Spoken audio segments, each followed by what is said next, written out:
Assalamualaikum warahmatullahi wabarakatuh.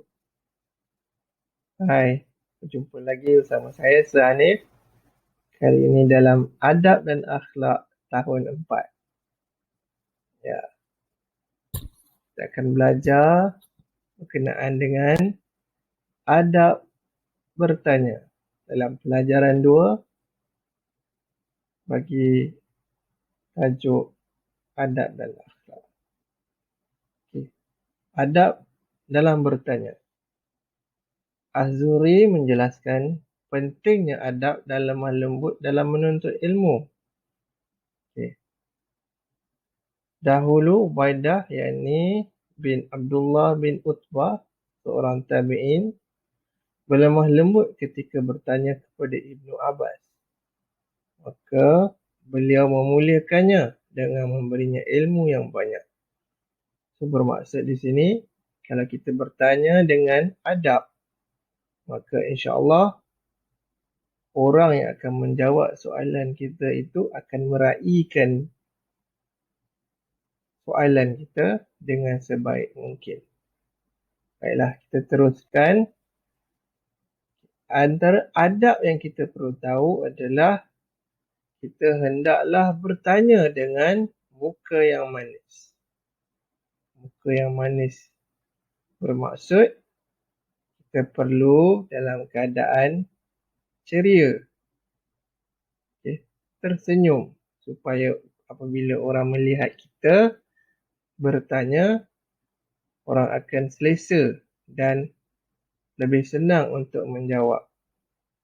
Okay. Katakanlah kalau kita dalam keadaan takut, kita muka garang, kita pergi tanya soalan. Orang yang nak jawab tu pun kemungkinan besar akan jadi takut juga untuk jawab. So, kita perlu dalam keadaan muka yang manis, ceria, okay, dan bersedia. Maksudnya kita kena bersedia lah. Tak adalah dalam keadaan kita pun takut, cuak. So macam mana orang yang nak menjawab pun dalam keadaan yang sama lah. Okay, yang seterusnya, ini perlu ada dalam setiap individu. Apabila kita hendak bertanya soalan, kita hendaklah meminta izin terlebih dahulu. Okay, tak kiralah kepada siapa pun.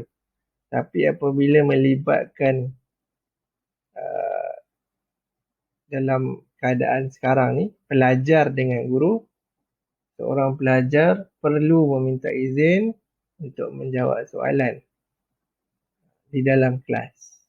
Ataupun kalau dalam kelas online pun, kadang-kadang kita perlu juga meminta izin.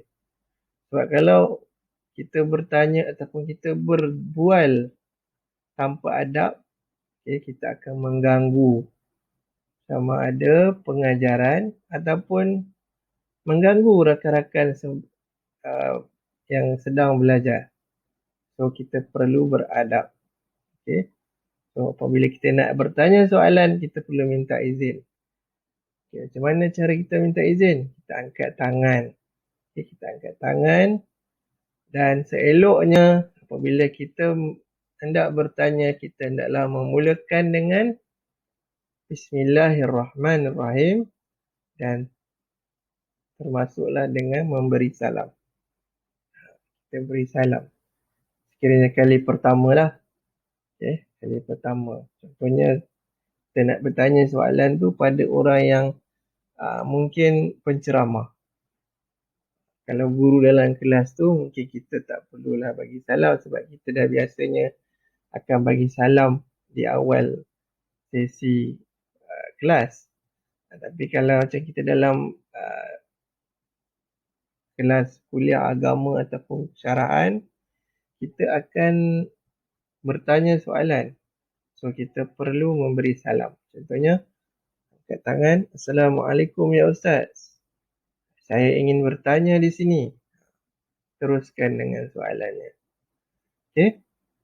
Yang berikutnya adalah apabila kita hendak bertanyakan soalan, kita hendaklah ikhlas. Apa maksud ikhlas di sini?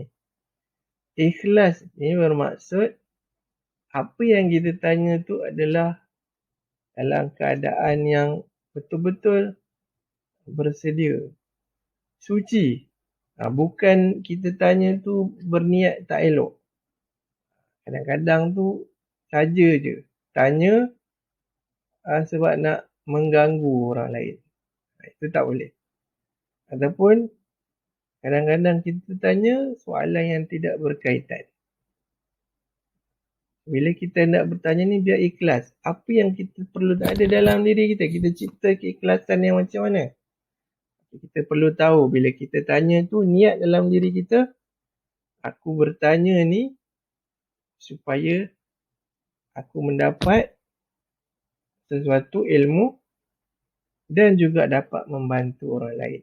Itu kita perlu ada dalam diri kita bila kita nak bertanya. Okay? Soalan yang kita tanya tu bukan setakat kita dapat maklumat, info, kita juga akan memberi maklumat kepada orang lain. Itu kita perlu set dalam hati kita. Right?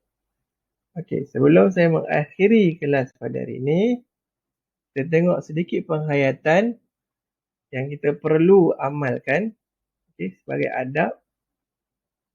Adab yang juga melambangkan kita punya keimanan, melambangkan akhlak kita. So, apabila kita hendak melakukan apa jua perbuatan, tak kisahlah bertanya ke, bercakap ke, ataupun berjalan sekalipun, kita perlulah memuliakan orang yang lebih tua. Contohnya kalau anak-anak hormat orang tua, ayah ke, mak ke, datuk ke, ataupun kalau pelajar hormat dengan guru-guru. Jangan asyik nak main je, perlu hormat, perlu memuliakan orang yang lebih tua. Okey, telah-telahlah kalau orang yang lebih tua tu adalah guru yang menyampaikan ilmu, kita perlu hormat. Dan seterusnya, kita perlulah berlemah lembut ketika bercakap. Kalau kita nak tanya soalan ataupun kita nak menyampaikan sesuatu, kita perlu berlemah lembut. Jangan bertepik-tepik ataupun jangan menjerit-jerit. Itu adalah sesuatu yang kurang beradab. Okay. Yang seterusnya, kita perlu sentiasa menghormati sesama manusia. Kalau kita nak bercakap tu, pastikan apa yang kita cakap tu tidak menyinggung perasaan orang lain. Apa yang kita cakap tu tidak akan menyebabkan orang lain marah. Bukan niat kita cakap tu untuk kita mengutuk orang, mengumpat orang. Itu adalah sesuatu yang tidak elok. So, kita perlu ada dalam diri kita sentiasa menghormati sesama manusia. Yang terakhir sekali, alright, kita perlulah bersopan santun semasa melakukan sesuatu pekerjaan. Bersopan santun, maknanya kita perlu